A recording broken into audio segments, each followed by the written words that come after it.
In the 15 years category, that's getting more recognizable in time for me, we have Nathan Antoniuk, Richard Bambrick, Riel Bad, John Bruce, Colin Campbell, Barry Coleman, Martin Cook, Tammy DeCosca, Dave Hugelschafer, Ryan Gillard, Chris Kennedy, Jamie Kinch, Barry McElhenney, Mike Milner, Rick Moore, Andy Olsvik, Kenny Podleski, Phil Robert, Butch Scheinfeld, Chris Smith, Cameron Spry, Dale Thomas, Axel Winter, and Kyle Wolf. Would any of those please come up?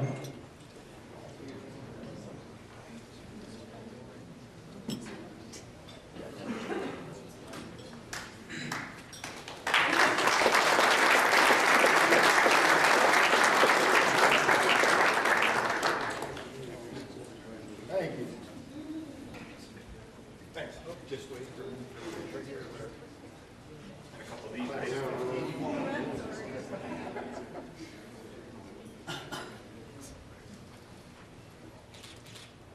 Perfect.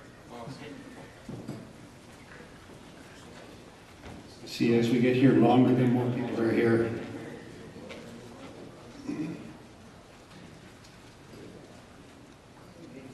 On 20 years, we have Bill Black, Tracy Cole, Rick Harrison, Ray Heltz, Daryl Johnson, Morgan Kerr, Warren Kerr, Dave Kmet, Jules LeBoeuf, Kevin Ledoux, Bruce McGregor, Bruce Mayer, Chris McGinty, John McLevin, Roger Mayer, Pat Rogers, Keith Schneider, Ross Spence, Bill Van Dyke, and Dave West. And I know a number of these people are here.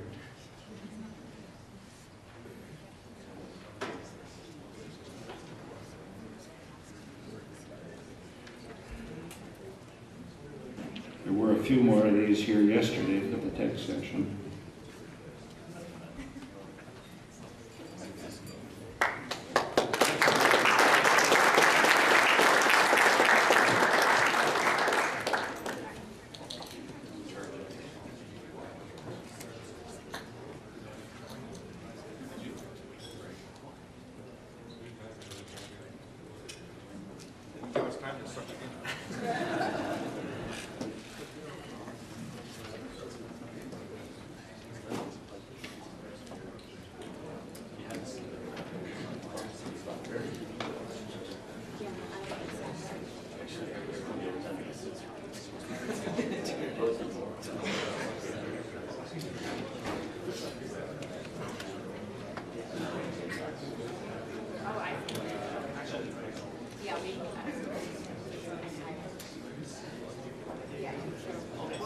We'd also like to recognize people who have participated on our council. Some people have been here several times and have put in quite a few years of things. And we'd certainly like to recognize them for their efforts in maintaining our organization. I'd like to start out with some of the directors. Jarrett, would you please come up and accept our thanks.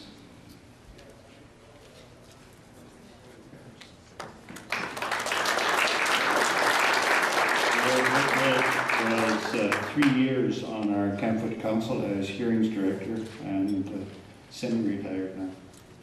He's still our sergeant. Andrew Gessner, membership director, 3 years with the CAPFT Council. Officially retired from the Forest Service, but not us.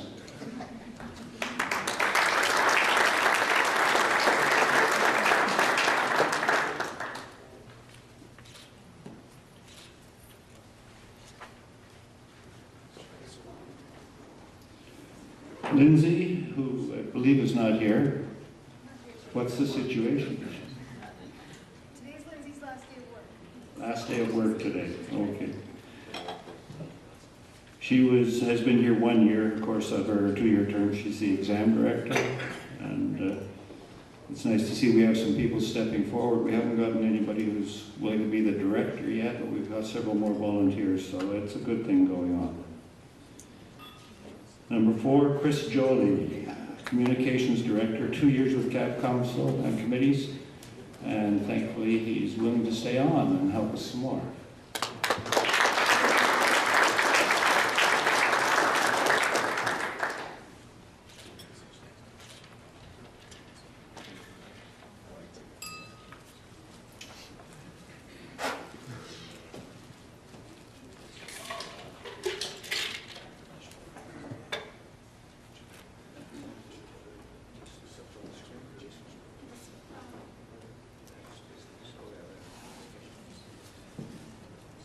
Next is Nicole Cleta. She was our CIF rep for several years. And again, somebody else who enjoys being here and is coming back.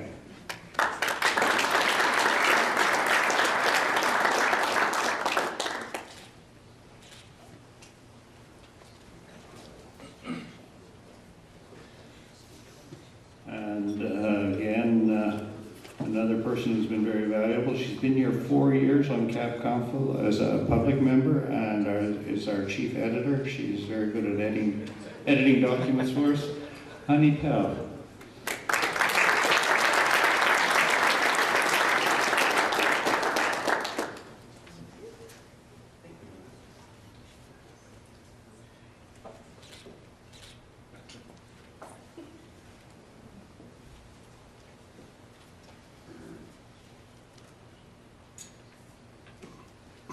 Also, who would have retired this year, we have Edgar Kroller, 5 years on CAP Council as a public member, who was very helpful in representing the public interests. And on his behalf, we have his wife here to pick things up. Veronica? Go ahead, Veronica.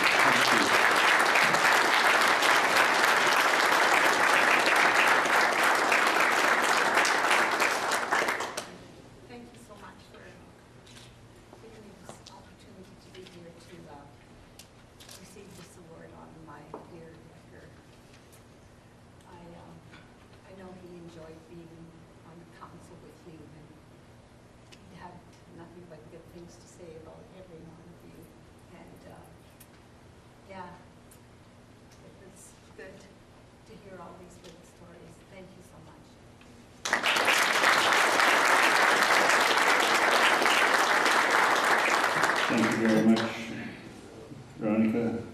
Edgar will always be with us, those of us who worked with him.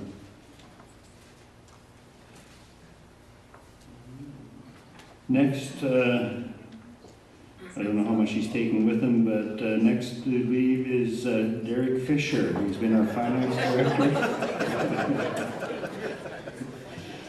7 years. A long time. You'll never know.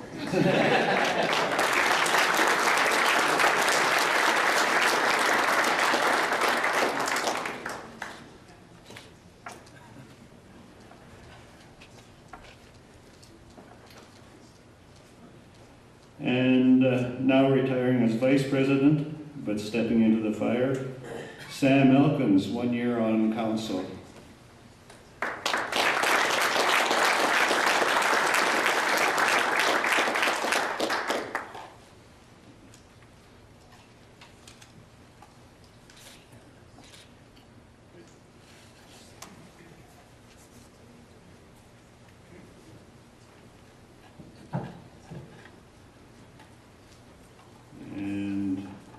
Pat Gallup as past president. He actually has been here for 9 years, a long time, not all as past president, of course, but he's gone through the 3 years of presidency, as well as working earlier on other committees.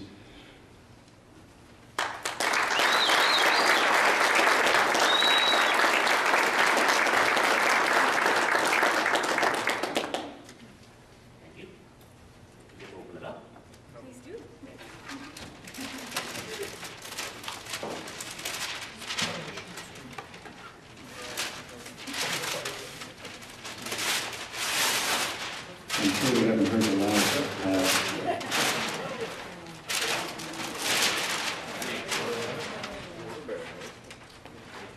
So how did you know Snell? Does it have a footprint on it in the bottom right corner? Yes, yeah. No, that one got kind of saved or adjusted.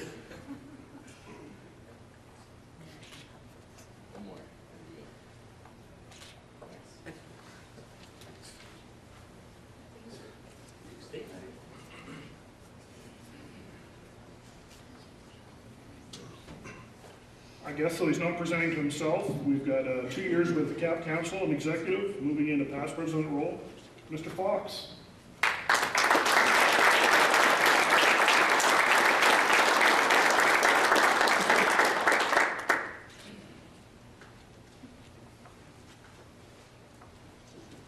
And the time has been made easy by our able-bodied staff. We have only 2 positions, however, at the moment. There's 3 names that keep getting thrown around. Myra has gone on an educational sabbatical to Spain. That's such a sad thing. You all know Chanel, I'm sure, by now. Also with us, who has ably replaced Myra and is doing a very good job, we have Grace.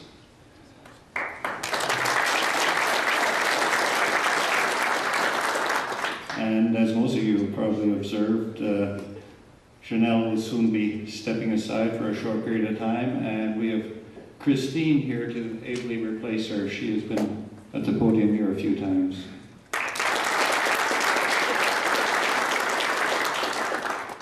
These are the people that make this job easy. Now, what's next? Are they here?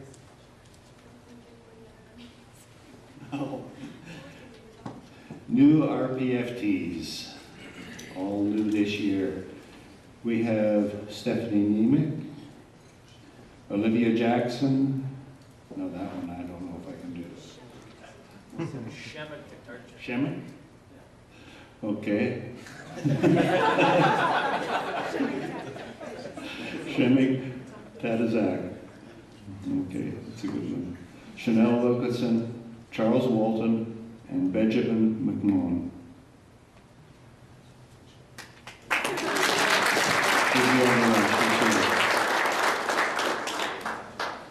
Welcome to the new members.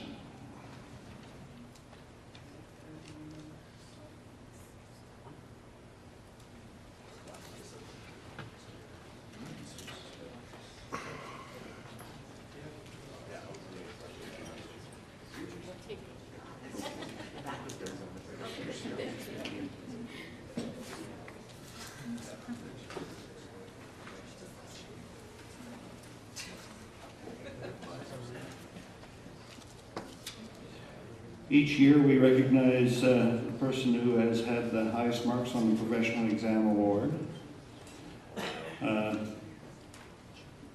It's a requirement for new RFPs to obtain their professional designation, and shows that these people are actually committed to the organization and our commitment to the public. This year the award is being presented to Tricia Giles, and I believe she's not here. A round of applause for her anyway.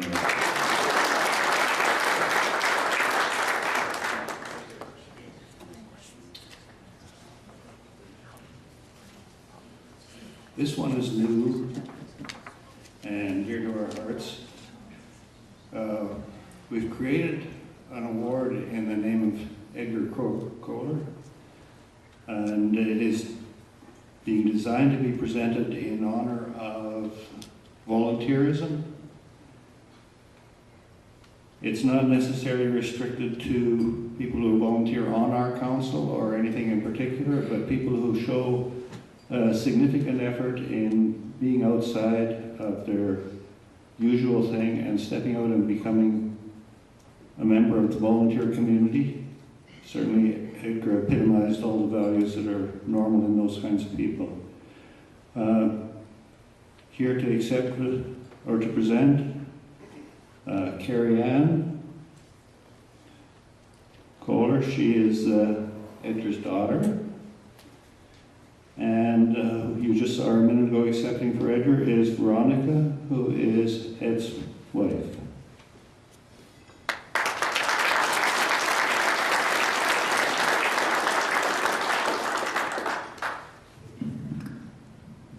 Thank you. I just wanted to say a few words.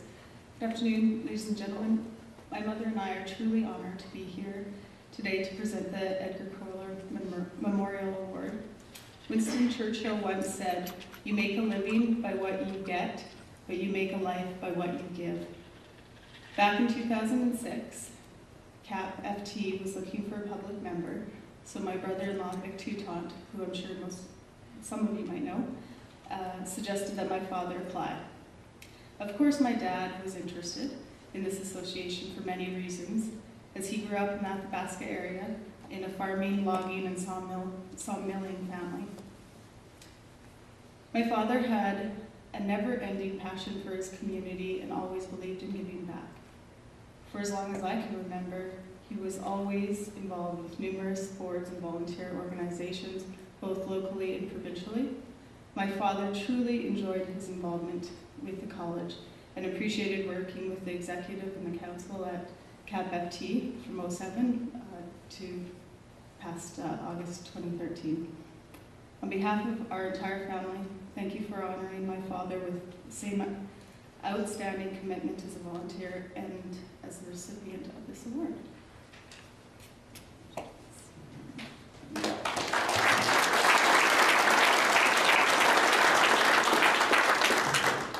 The recipient this year is Honey Pell, who is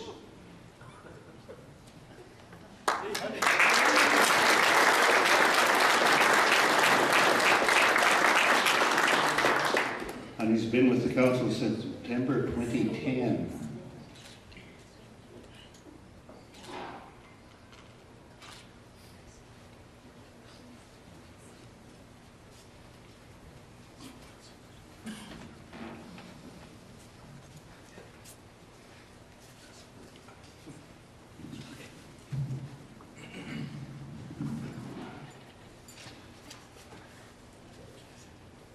Next, the Forest Technologist Professional Achievement Award. It recognizes somebody who has demonstrated professionalism in the field of forestry.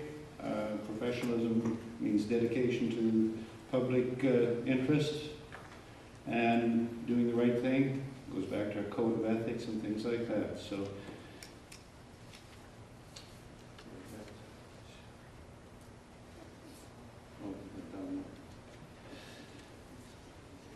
yeah, okay.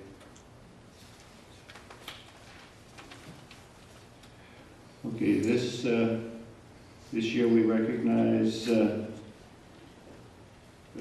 Derek Fisher.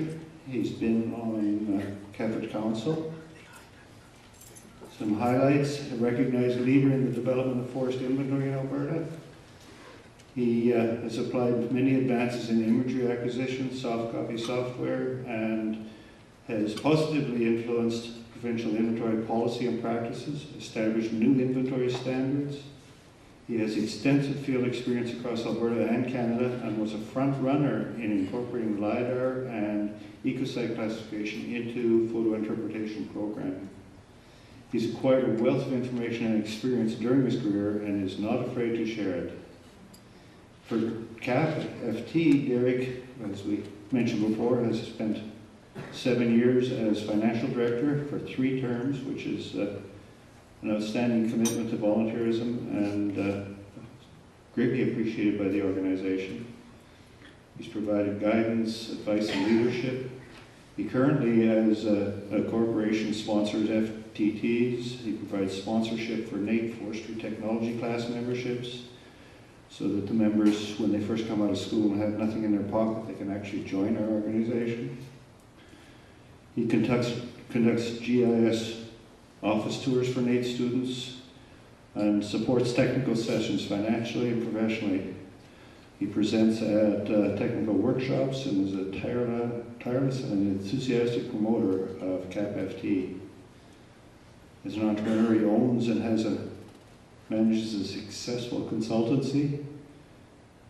Started Greenlink Forestry in 2002 and continuously is a leading edge in terms of his services he provides. He's very motivated and has the ability to get his staff motivated. We think his employees respect him. He has other awards. He's achieved the Outstanding Achievement in Health and Safety Excellence in 2010-2012 in small employers. And he has an Excellence in Leadership from 2002 to 2012 for his commitment to Greenlink. He's involved in community involvement as well and other various charitable organizations. Certainly an excellent representative for CAPFT. Thank you so much, Derek. I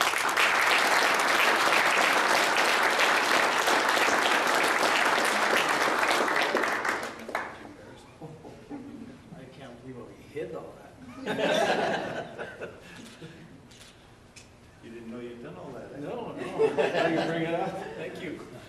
Thank you, Derek. Okay, what's next?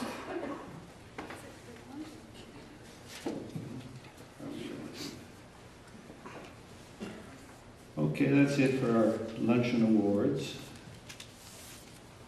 We do have a presentation by, I believe, Pat. You're going to do the umbrella organization presentation for us? Okay. Formerly past president, now just Pat.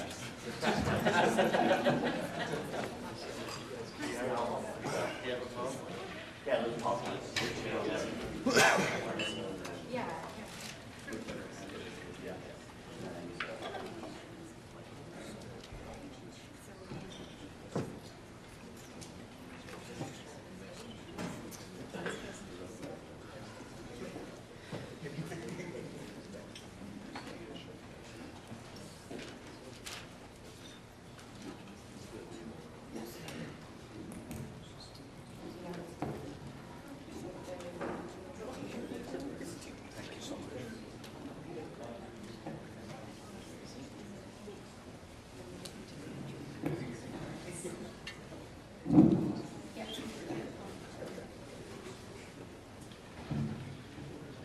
Okay, can everyone hear me?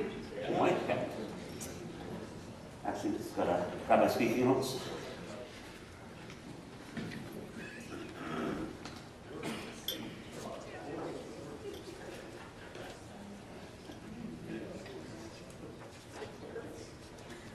So I'm here to give the presentation about the umbrella legislation that was kind of touched on this morning in our CAPFT update. First thing to say is that there should be a couple of these umbrella legislation information packages on your table, and you can reference that throughout my discussion. Also, this has been emailed out to all the members and that, so okay. I encourage you to review this in detail, and there will be a further update coming sometime in May. So.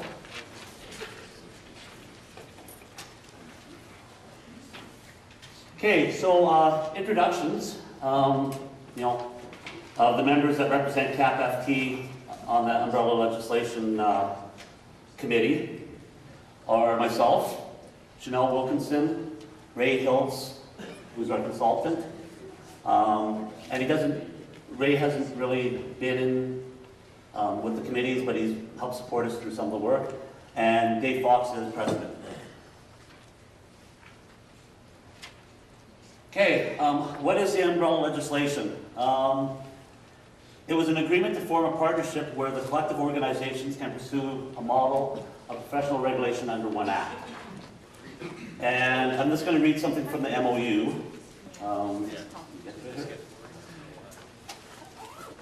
So there was an MOU signed between four professional organizations. CAPFT, the Alberta Society of Professional Biologists, the Association of Chemical Profession of Alberta, wish to form a partnership whereby the collective organizations can pursue a more effective and sustainable model of professional regulation. It is recognized that this model may involve other professions over time and ultimately may result in the creation of umbrella legislation such as, and at that point we're calling it the Natural Sciences Profession Act. There's actually another name that we've come up with since then, and you'll see that a little bit later in the presentation. This partnership acknowledges that these organizations have inherent similarities and common purpose. The partnership recognizes that the overall objective of serving the public interest will act as the primary driver of discussions related to the potential or potentially creating or drafting this act. The intent of the memorandum of understanding is to recognize the partnership and the intent of CAPF, CAPFT, ASPD, ACPA to discuss and evaluate options, seek mutual understanding, and potentially work together in drafting this umbrella legislation. So that's where we kind of started off. We had a few meetings before we actually got the MOU drafted up and met all the players, and there was a lot of the first few meetings just getting to understand what each one of our businesses were and how we relate to each other. And at that point, we also had some representation from the professional governance unit of Alberta and that kind of stuff to kind of give some guidance and direction. So, really what this whole presentation is about is this question or a similar question to it. So, do you support a framework to continue pursuing development of legislation that regulates chemistry, biology, and forestry professions within one act? And so, the presentation is going to be based off of, trying to answer some of the questions to make you more comfortable with being able to answer that question when we decide to go to a mandate vote in 2014. Okay. So as I mentioned, when I was reading out the MOU, the partners are CAPFT, CAPF, ACPA, and ASPD. Okay, what does it mean? Once again, reading through the MOU and that kind of stuff, I mentioned all those. The biggest thing is we're all organizations that touch the natural land base within Alberta. And it's recognized that, there's other groups out there that need to be regulated to the levels of the forestry profession and have mandatory registration and all the things that come with that. So when professional governance unit heard that CAPF and CAPFT were possibly seeking to merge, which would mean an opening of the regulations and the act, that they had approached the three professions that are sitting around the table, forestry, chemistry, and biology, about coming together and seeing if, instead of changing our act, opening up that act to include other individuals into it. So, these two things are happening at the same time, but they're happening separately. But, the umbrella legislation is sort of dependent on our PIP fee work with CAPF. Okay, so pursue a more effective and sustainable model of professional regulation that can best address the overall goal of protection of the public interest. It should be inclusive of all natural science practitioners. It should have better ability to meet the mandate of protection of public interest. It allows us to build relationships with other natural resource professionals, and it's sustainability. One of the things when we first started talking about this as a group and even started mentioning it in our newsletters and updates and that kind of stuff is we're kind of concentrating on that this is a natural resource group and that kind of stuff, and that's what we're looking at. Since then, we've kind of taken it a step further, and we said, well, no, this is more about natural science. And so, you know, all of us, the chemists, biologists, and the forestry professionals work on the natural land bases of Alberta and work in natural resources. But there's other aspects when you start talking about natural science. Talking about being inclusive, you know, we want to be able to set up this act so that we can bring in other professions that aren't being regulated that are working out there. Best example is somebody like the hydrologist and that kind of stuff. We don't know where they fit right now, if they fit under the chemist, the biologist, the foresters, or if they're under another pillar, but we want to be able to make this act so it's easy to bring other individuals into it.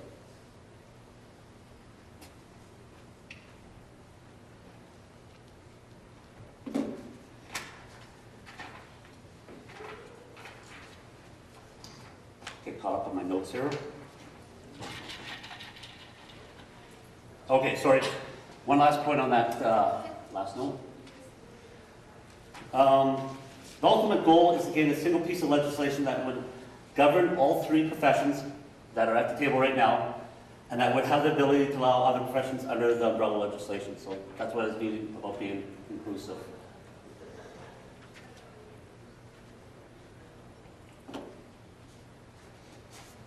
So why? I've touched on the protection of the public interest. I've touched on, having individuals, and it's the public desire to have individuals that are working on their land base and making decisions on the land base to be regulated. It provides us a greater opportunity to network with these other professions, and I can tell you personally, when I came to the table, that first meeting, I kind of knew what biologists did, I kind of knew what chemists didn't have an idea about what their organization was about, didn't really understand how they were being regulated and that kind of stuff. And, I'd like to say that, I think all the individuals that sit around that table, we've developed a very good professional relationship and understanding about what each of us do and what each of our groups do. And we've already started working towards, some of those larger voice issues when it comes to natural resources in Alberta. The best example I can give you is doing this umbrella legislation and that kind of stuff. That's a huge thing, and we're the voice that's going back to the government saying this is what we would like. Okay, and like I mentioned earlier, the professional governance unit have provided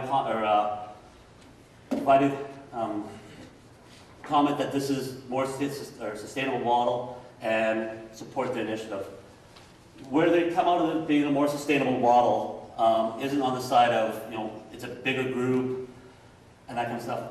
On that side of it, it's one piece of legislation that's dealing with the whole natural science practice in Alberta.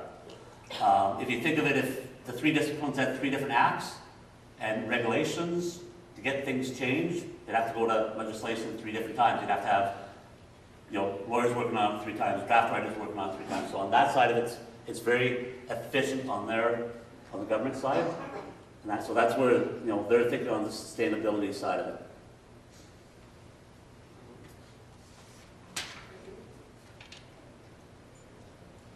Okay, how will this benefit us?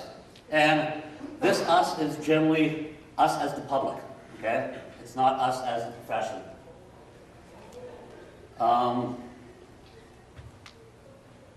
Protection of the public interest, there'd be more public accountability.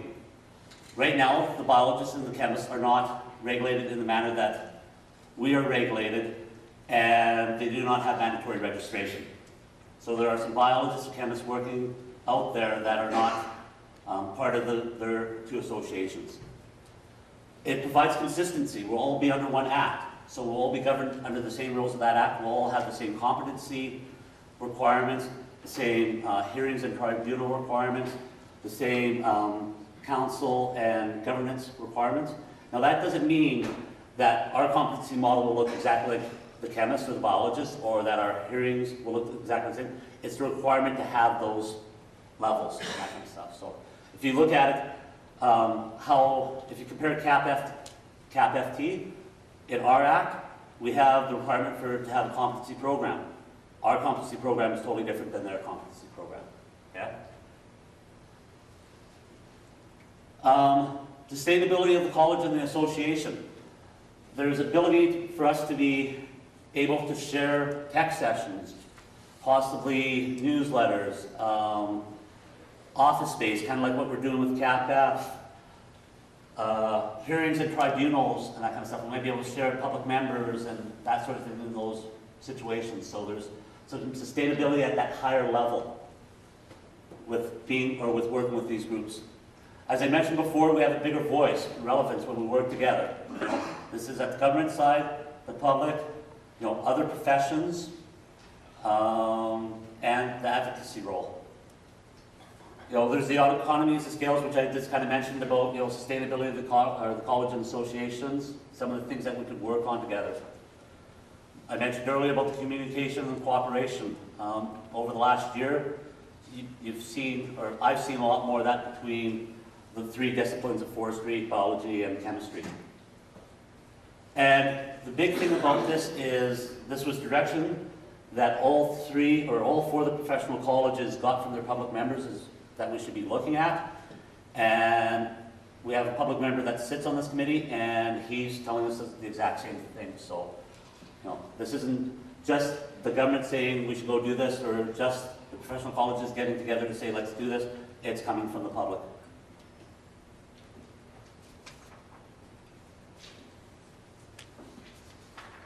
Okay, how will this change us? It'll of course change the legislation because that's what we're opening up. It may change our organization structure. And it will definitely, and when I say us, I'm talking about the biologists, the chemists, and the forestry professionals. And it will definitely change the ability to regulate, the people that are working in these professions.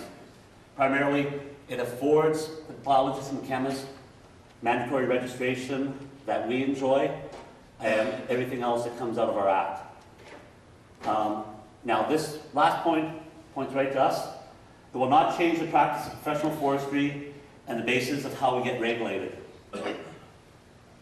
And what I mean by that is our scope of practice is going to stay the same. The jobs that we do on a daily basis will still be there for us to be able to do. How we're regulated through code of ethics and bylaws and those sort of things will not change under this legislation. Essentially what this is us opening up, or the government opening up our legislation, rewriting and bringing other individuals in under the Act. So.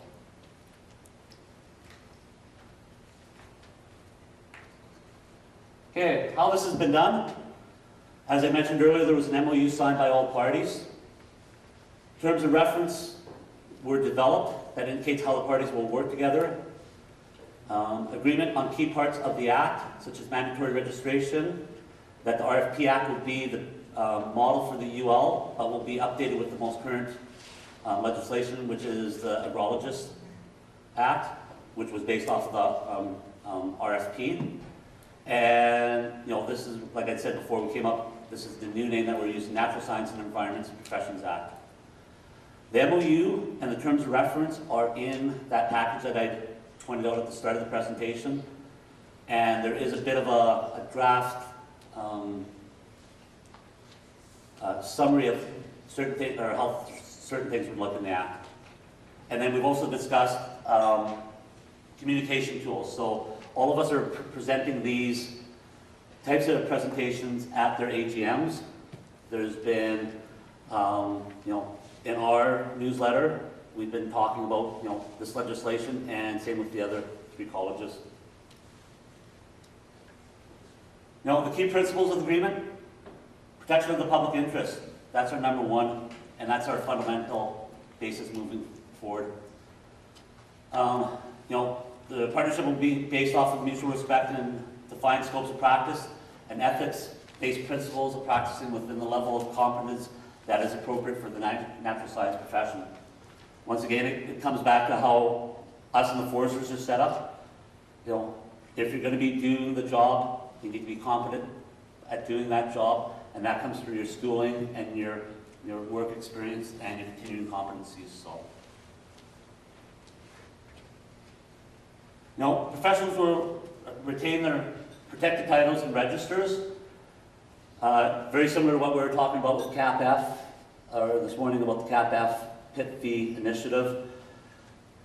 You know, when we first started this out, we kind of had an idea, well, let's call ourselves natural science professionals, or, you know, something like that. But there's a whole bunch of adherent things that go along with having the title of RPFT, PBio, PCAM, RPF, and those sort of things. A lot of those come on the national stage with associations that all of us are involved with nationally, but it also comes through labor mobility. You know, the transferring of professionals between provinces. If we got rid of all those titles and registers, it would be very difficult for a professional biologist to come over to Alberta and say, okay, well, I'm not a professional biologist over here, I'm a natural science professional, or something like that. So that was one of the main goals about protecting the titles. The other side of it is to, you know, there's a lot of pride in those titles and that kind of stuff. So, and the third thing is that we are going to all have different scopes of practice. So when it comes to different scopes of practice in the Act, you essentially have to have different registers to be able to set it up so that you can deal with those scopes of practice. The intent is to build a model based on as much common ground as possible, reduce duplication, and the potential to avoid this duplication is more efficiencies in areas with regulations for sure. There might be, you know, some things with bylaws, code of ethics, continuing competency programs, and training opportunities. You know, as I mentioned this previously, we'll be respecting labor mobility agreements, and you know, we want to enhance the value and relevance of our professional organizations to the members and to the public.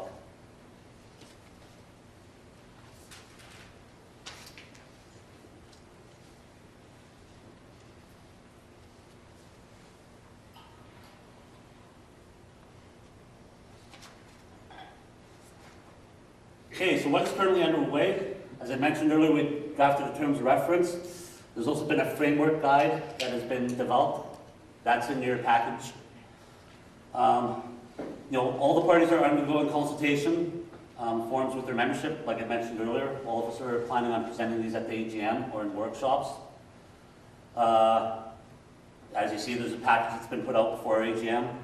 And both CAPF and CAPFT held workshops around the province in February and March to deal with not only the PIT fee initiative, but also umbrella legislation. So we've been updating our members that way.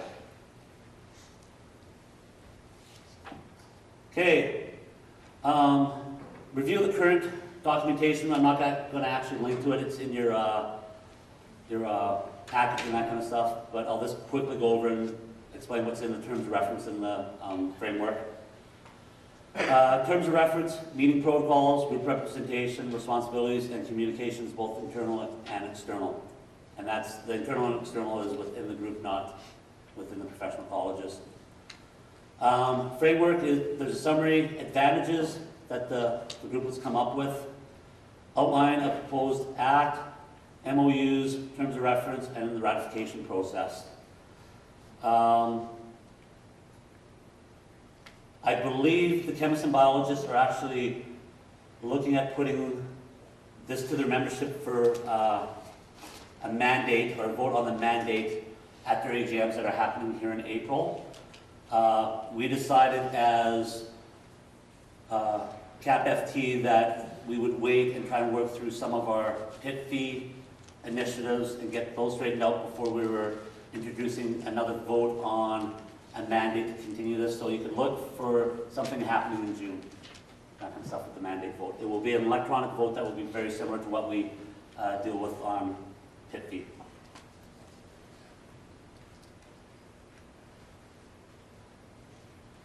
Okay, another important thing is once we have this mandate vote, and if it passes, we'll start to engage the professional governance unit more on getting the work done to open up the act and draft the legislation and that.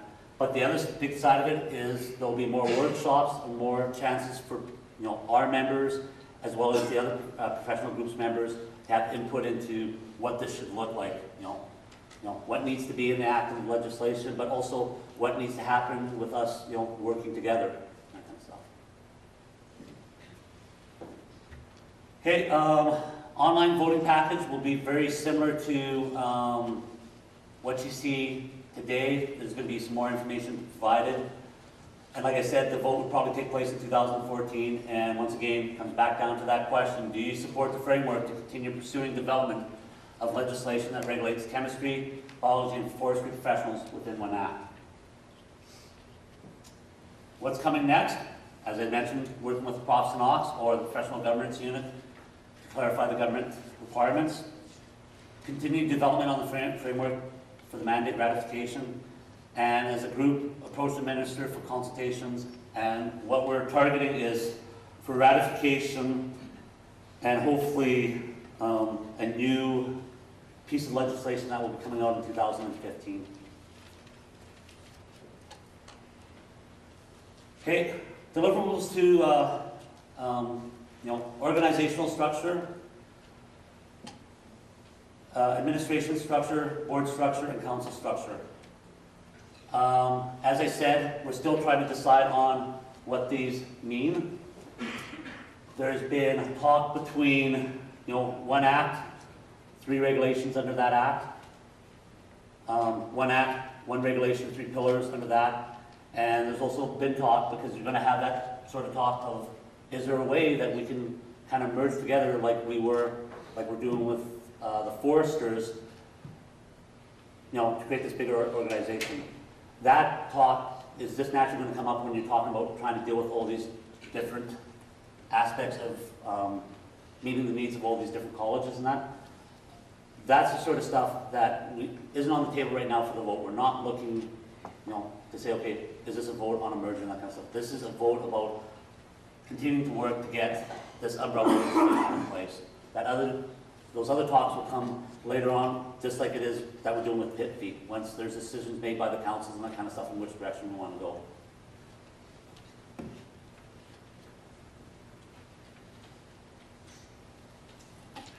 I'd already kind of mentioned this earlier. The new act will be based off of current regulation.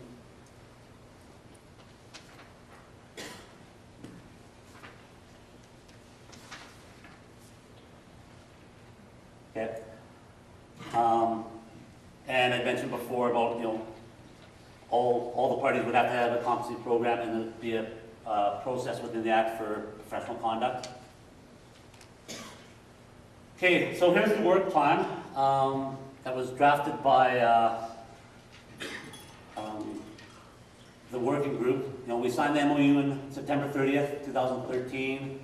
The council's approved, we had executive approval at that point. October 30th is when the councils approved it.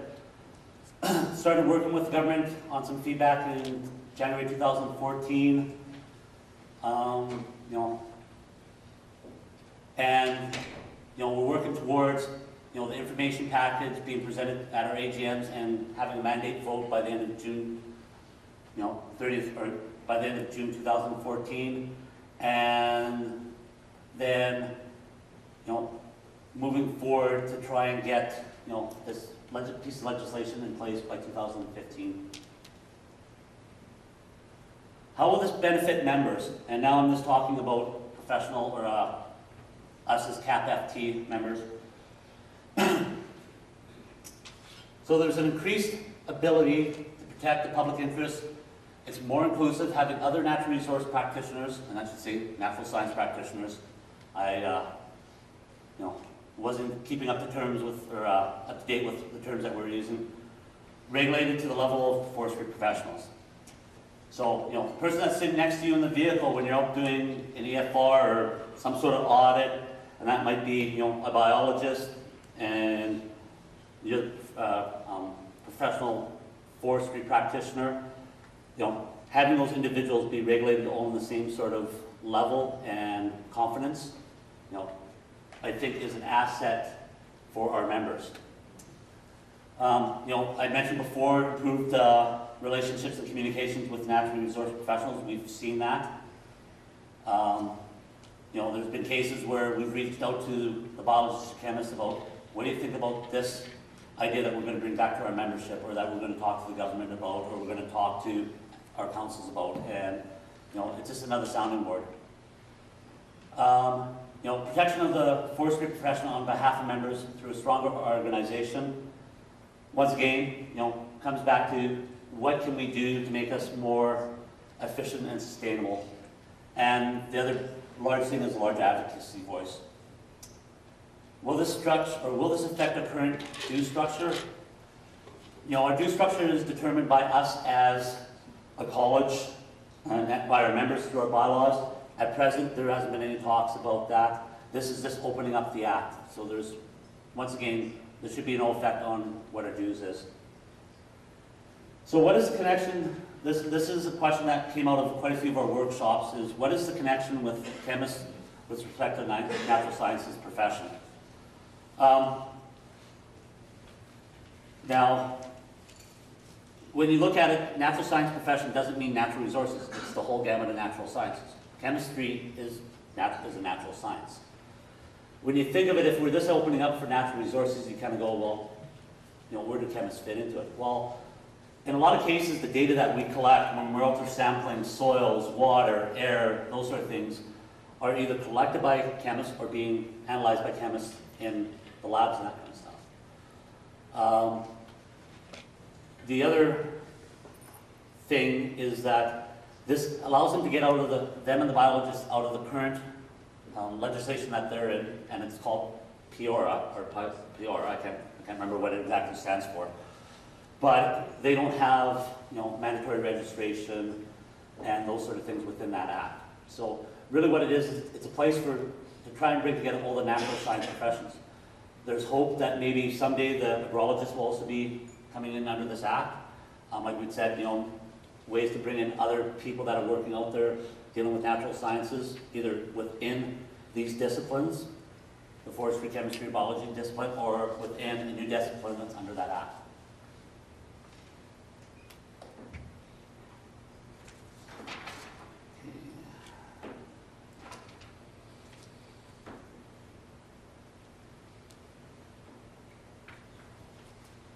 So how is this in the public interest? Well, it creates a more efficient organizational structure, combines legislation and governance efforts, which will allow for respective professions to better achieve our mandate to protect the public interest. And will we have one AGM? This will be further determined dependence on the governance models that come out of, not the legislation, but our discussions after the legislation is, ratified, or sorry, I should say ratified, after we get the mandate from our members to continue along this road of a single piece of legislation that's set up for the three professions right now.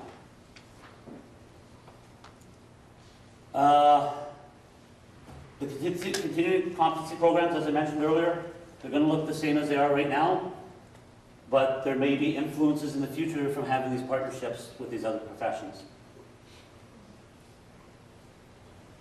As I mentioned before, why these organizations? They were the ones that were willing to come to the table, and who else could be involved? Like I said, other people that are practicing natural sciences in Alberta, such as hydrologists, and that.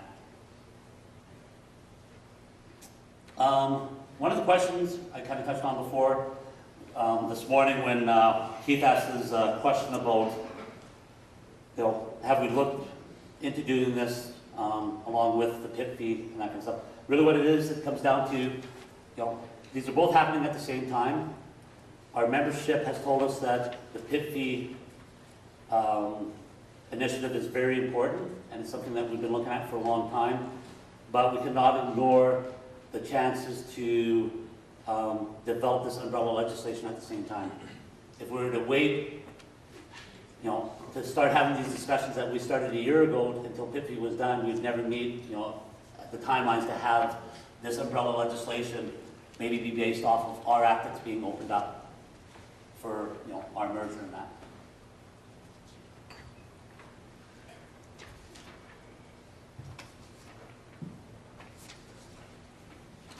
Okay, so the big thing is, I hope we'll get a few questions, and I hope we'll get a few difficult questions today, but we want your input.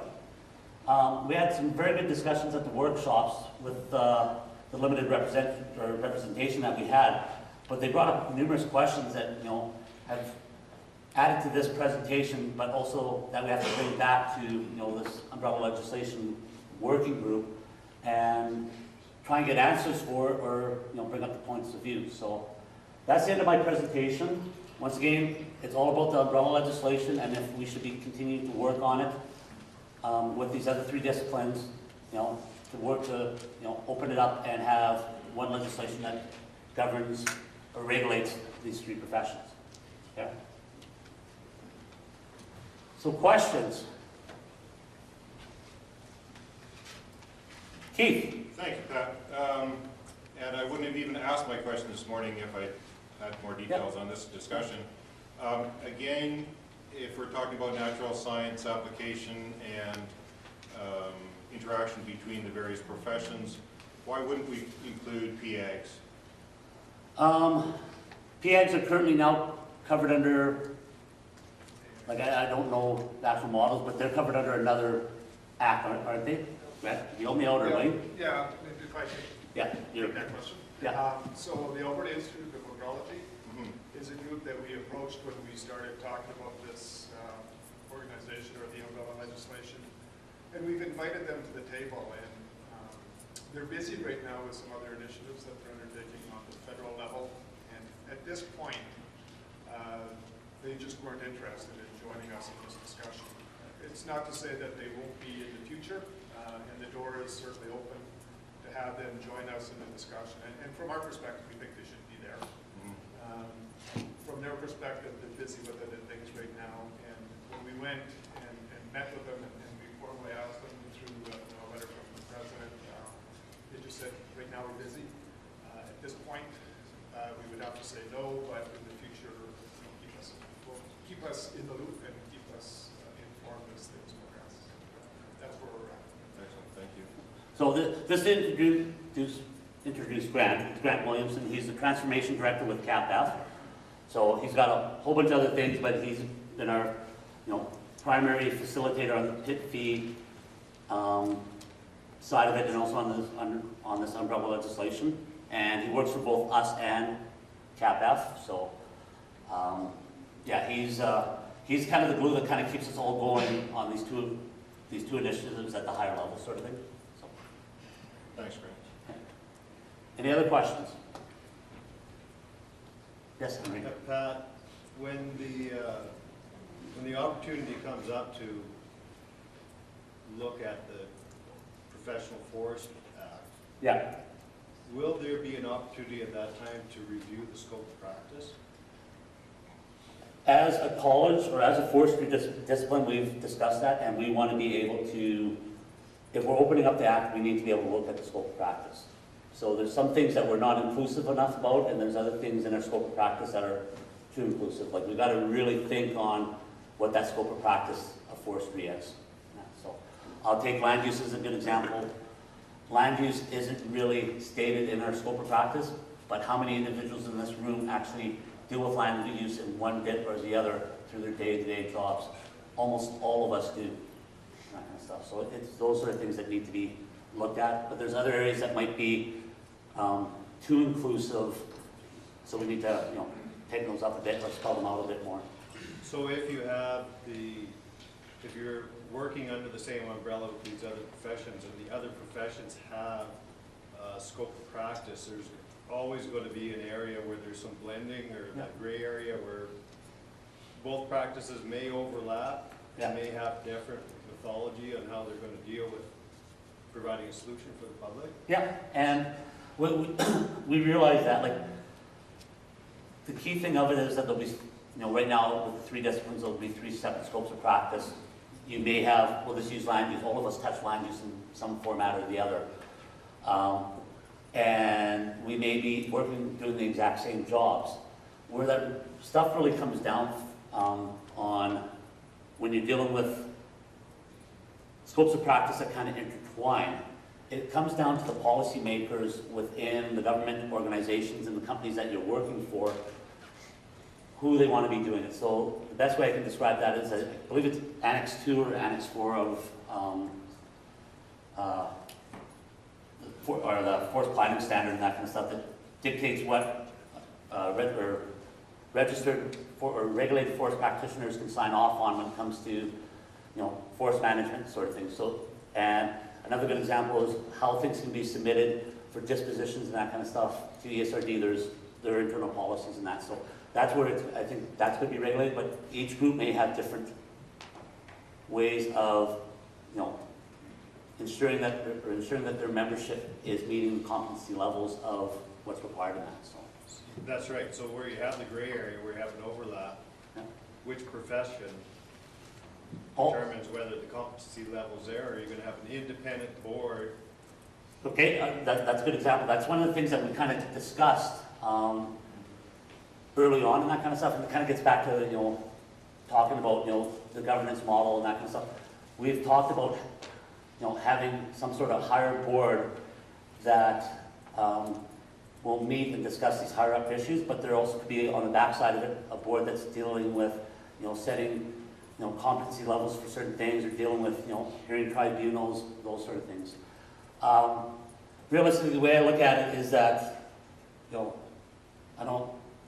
there's many foresters or forestry professionals that have a good background in soils. There's biologists that have a good background in soils. There's chemists that have a good background in soils. Really, it's up to the company to decide on who they hire for that. But, there might be different levels of competence on each one of those professions, but as long as you have the education and the experience background, you should be able to work in those areas.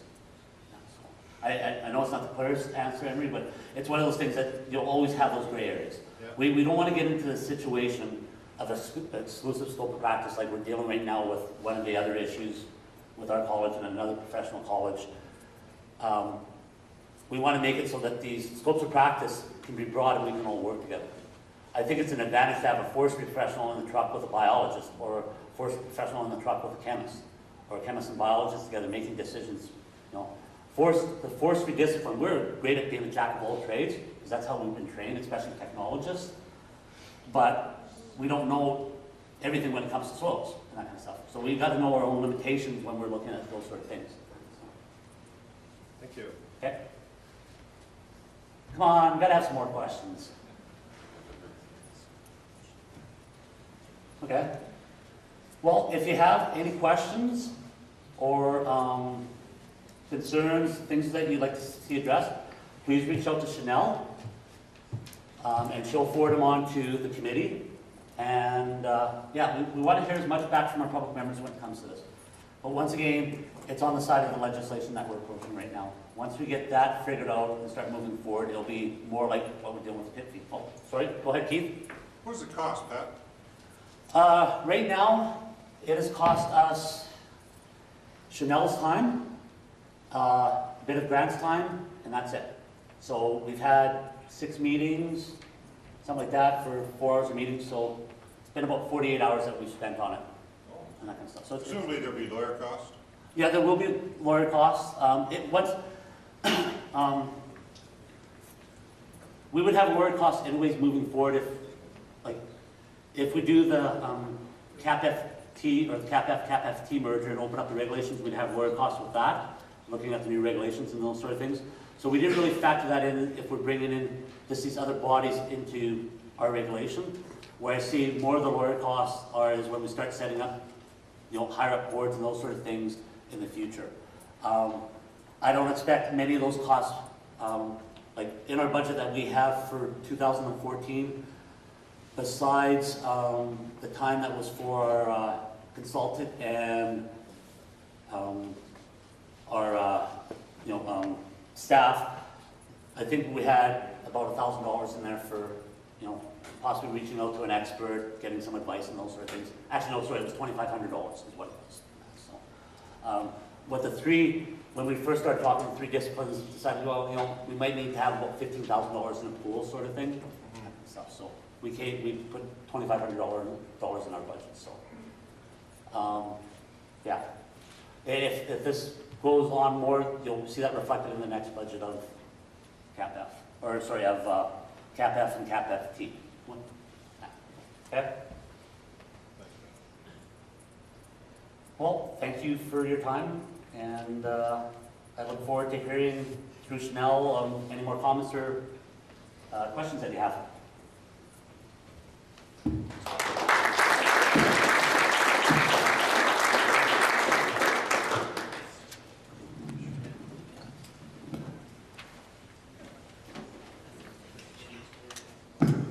Please remember that when Pat says Chanel in a couple of weeks, he means Christine. I do, sorry, Christine. It's cool. Hard to replace somebody, isn't it? Thanks, Pat. Hopefully, everybody is a little more aware of what's going on. We have another speaker. The theme all the way through has been responsibility to the public. And we're now going to hear from Mr. Ken Davies. Mr. Ken Davies is a member of the public. He is on the board of which I notes are down here.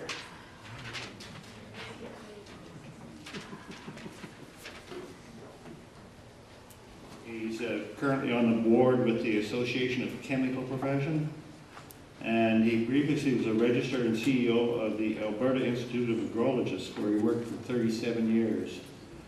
He is still currently a registered agrologist. So from a public point of view, Mr. Ken Davies, thank you.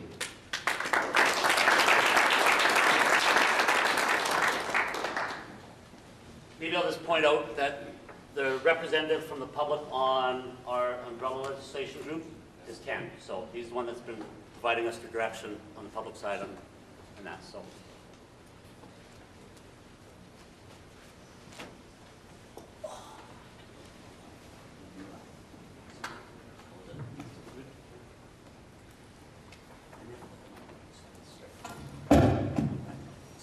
That worked well.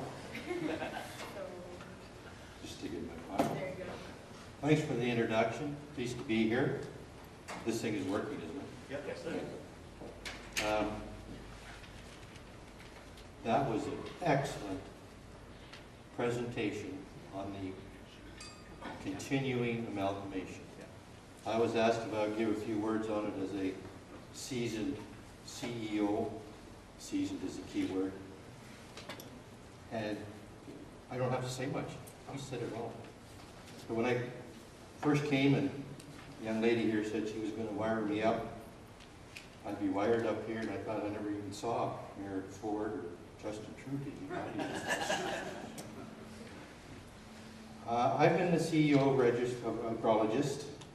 First I was their registrar, then I was their register secretary, and then I became their register secretary, treasurer, and then I became their registrar and CEO. After 37 years, you go up the ladder. And we put our act through, the Agrologist Act, which is the last one that's been written. Adrian Pritchard and I wrote it. We wrote it on the basis of your Forestry Act. So going forward, you're going to have, when you do decide which way you want to go, writing the act is going to be really easy. That's going to be your least problem. Your biggest problem is getting everybody to agree. I come from a line of CEOs and presidents and whatnot. My grandfather was and my dad was. My dad always told me, whenever you go to a meeting, whether it be an annual meeting, a special meeting, or whatever, and there's a possibility of conflict or disagreement, and people get a little antsy on some of the stuff, the one thing that was always neutral was humor. So I'm going to give you a little bit of humor right now.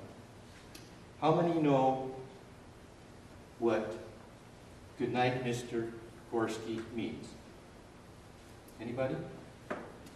Neil Armstrong, when he first set on the moon, our first man to the moon in our generation, When he got off the spaceship, he said, one small step for man, one giant step for mankind.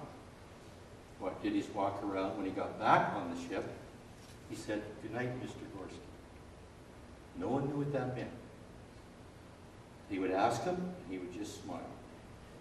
In 1995, he was given a talk, and someone asked him, what does good night, Mr. Gorski mean? He says, well, Mr. Gorski is now passed away, so I can tell you. When he was a child, they were playing ball. That was before internet games and whatnot. He actually played ball. The ball went into the yard of the Gorskis, and he went over to pick it up. And he heard Mrs. Gorski say to Mr. Gorski, sex, sex, sex, that's all you talk about. When the kid next door walks on the moon, you'll get sex.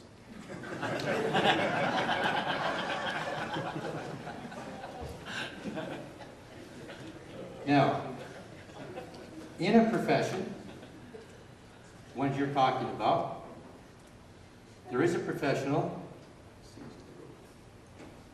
It's a term that describes the standards of education and training and prepare a member for particular knowledge and skills necessary to perform that role. And as a professional, you're subject to codes of practice, professional standards, ethics, etc. The statutes governing profession are designed to protect the public in the public interest and the general good. So it's easy to become a professional, but the public also has an interest in the profession. That's why we have legislation. Now, there are three parts to a profession.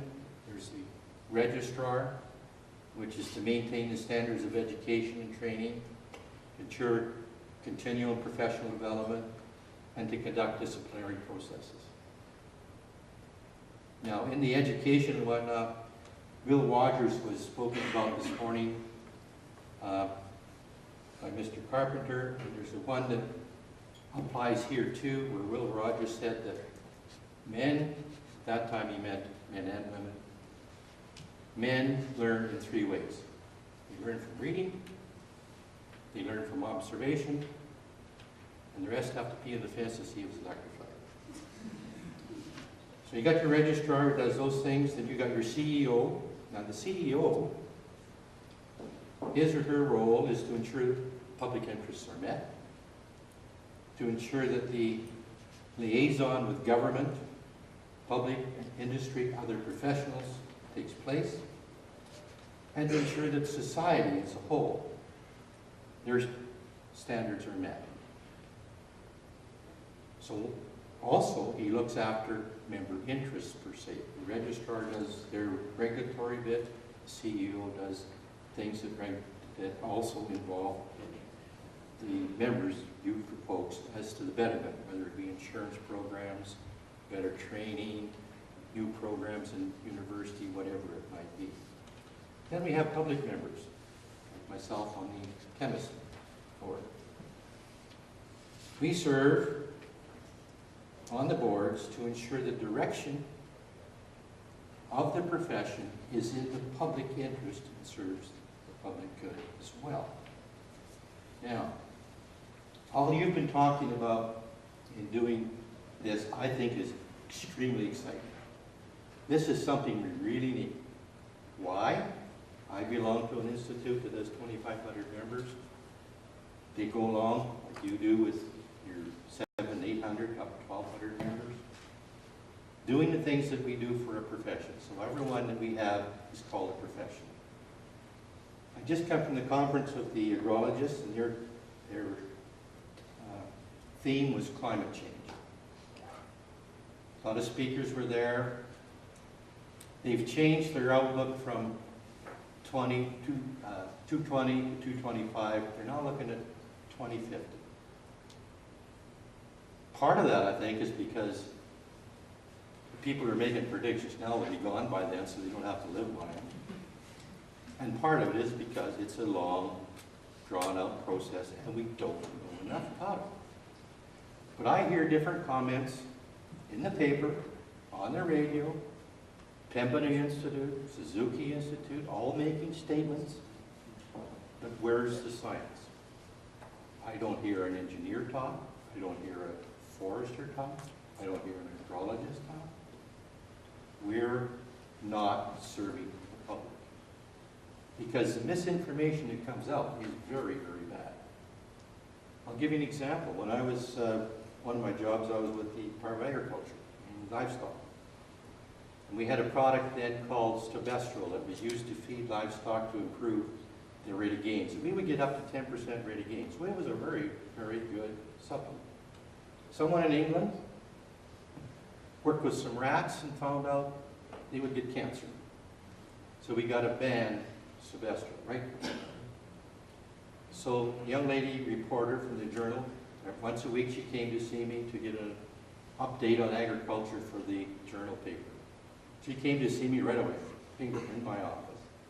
And I explained to her that the level that they fed the rats to get them to have cancer, if you translated that back to humans eating something, and this particular drug was only found in the liver, you would have to eat 1,000 pounds of liver per day to get the same level.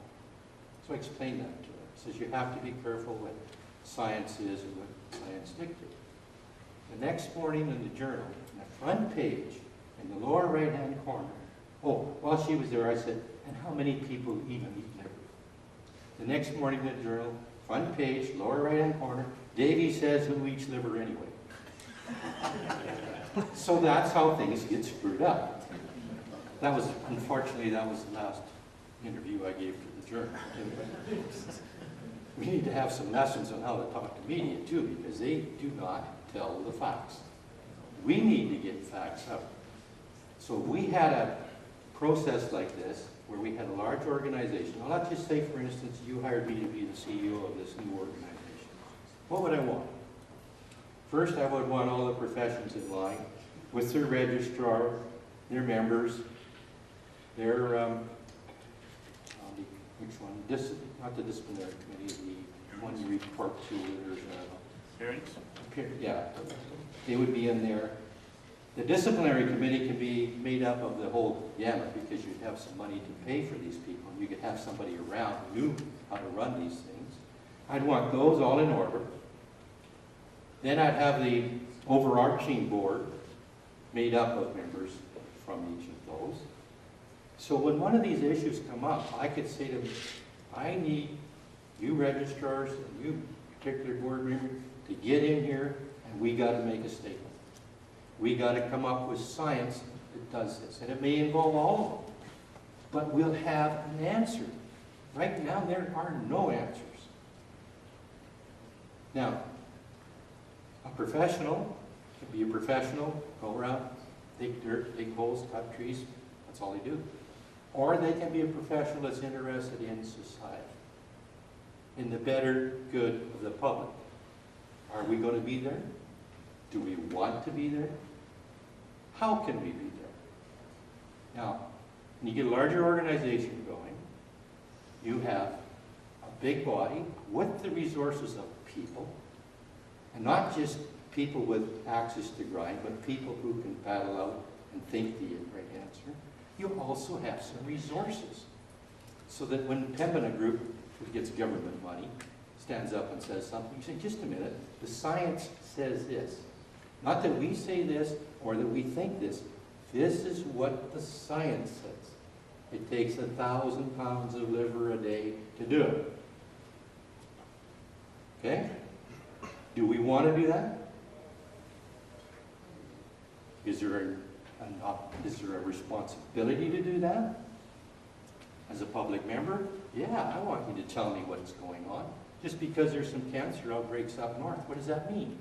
Well, all of a sudden we don't hear much about it, so maybe it didn't mean anything. I don't know. But I don't know. Nobody can give me the information, except Lisa on the news at night, or the Journal in the morning, or whoever. So I think we have a real responsibility to get into that mode, and the way to do it is what you're starting to do now, get the people together. I'm a member of the agrologists, and someone said they're not there yet, and they're not there for a good reason. They want to see where the biologists and chemists and whoever else sort out what they want to do. And once everybody's on board, I'm sure they'll be at your table. But why would they want to get in all the bickering and all the messing around doing that? So, that's what that is. Oh, someone mentioned something about scopes of practice. I think it was somebody down here, where overlapping. To me, as a public member, I don't care who gives me the answer, as long as they've got the credentials to do so. Okay? And it can be a forester, it can be a biologist, it doesn't matter, as long as the answer is there.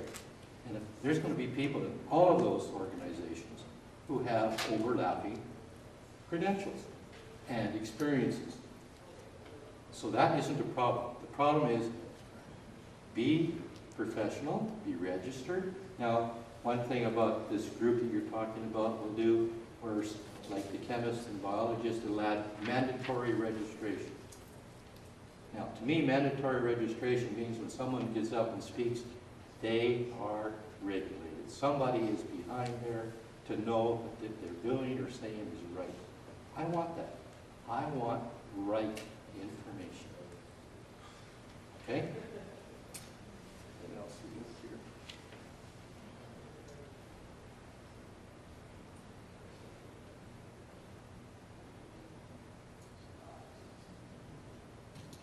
One thing Mr. Carpenter said in his talk this morning, and there's an old saying, lead, follow, or get out of the road. Well, he's suggesting you lead, and so am I. Let's get this going, let's lead. The work you've been doing, Pat, in that committee, I've sat on that committee, fantastic work. You guys are lucky to have these people doing the work they're doing, because they're doing a damn good job. Again, that's from a public perspective. So keep at it, keep doing it, let's lead it, let's go. I don't have any more jokes, so I'll end there. Is there any questions, any comments? As CEO of agrologist, I went across Canada. I helped almost every province, helped with their organization to get it going. I even went to Quebec, and they gave me a Quebec pin as a, I think it's an honorary member. It could have been an honorary member, because my French isn't so good. But it can be done. There's lots to do. Any questions? None at all. Okay, well, thank you very much. Thank you.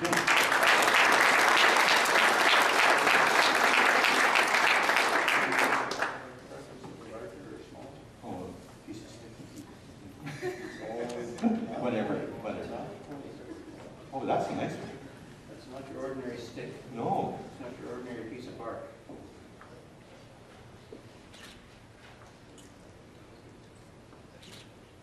Would you say it's interesting? As well. Good.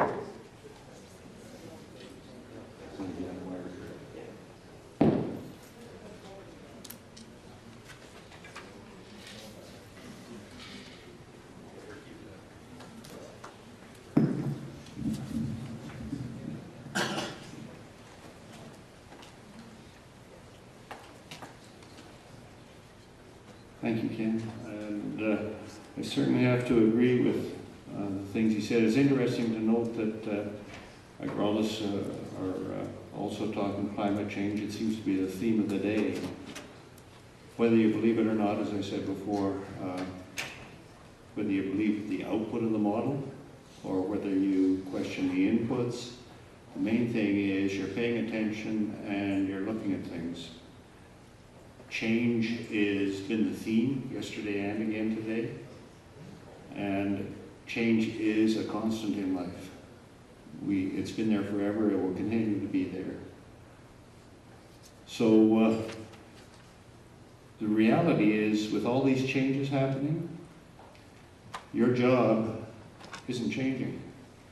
If you still go out there and behave as a professional, you practice within your competence, you take attention to the public need, you're not really changing. Your job, you may go from one field of expertise to another, providing you gain the competence to do so.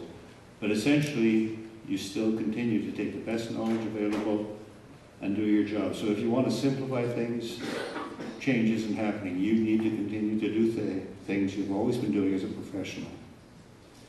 Our organizations are going to change, but that doesn't mean that there's any disasters or there's any big upsets going to happen. You will still need to act as a professional.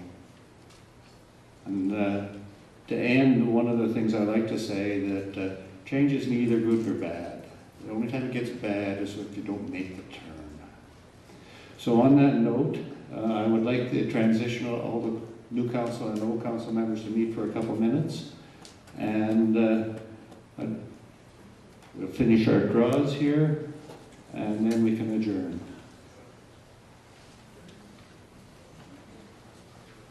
I don't know what's in the box, but it looks suspicious. So these are the good prizes, or they're all good.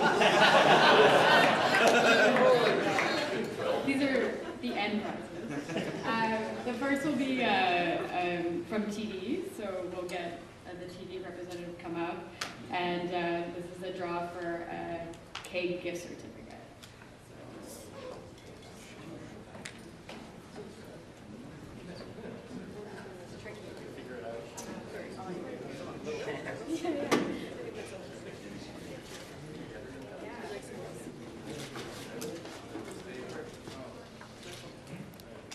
Ed Chartrand. Ed Chartrand?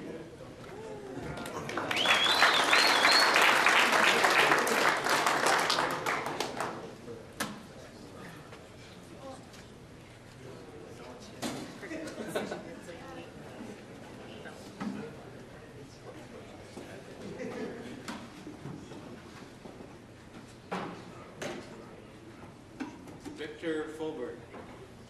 So this is for a hotel and breakfast for two at this hotel.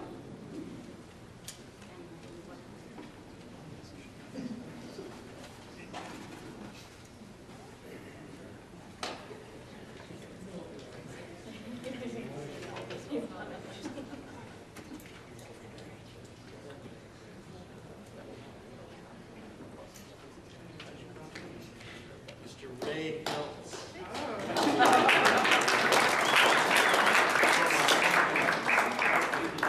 And this is for a tablet generously donated by Pat Gallup. So I don't know if that's Ray, you have to give it back since you're a Mac guy. Thank you. You're welcome.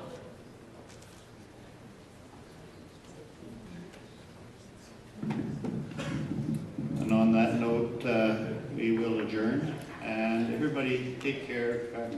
Thank you.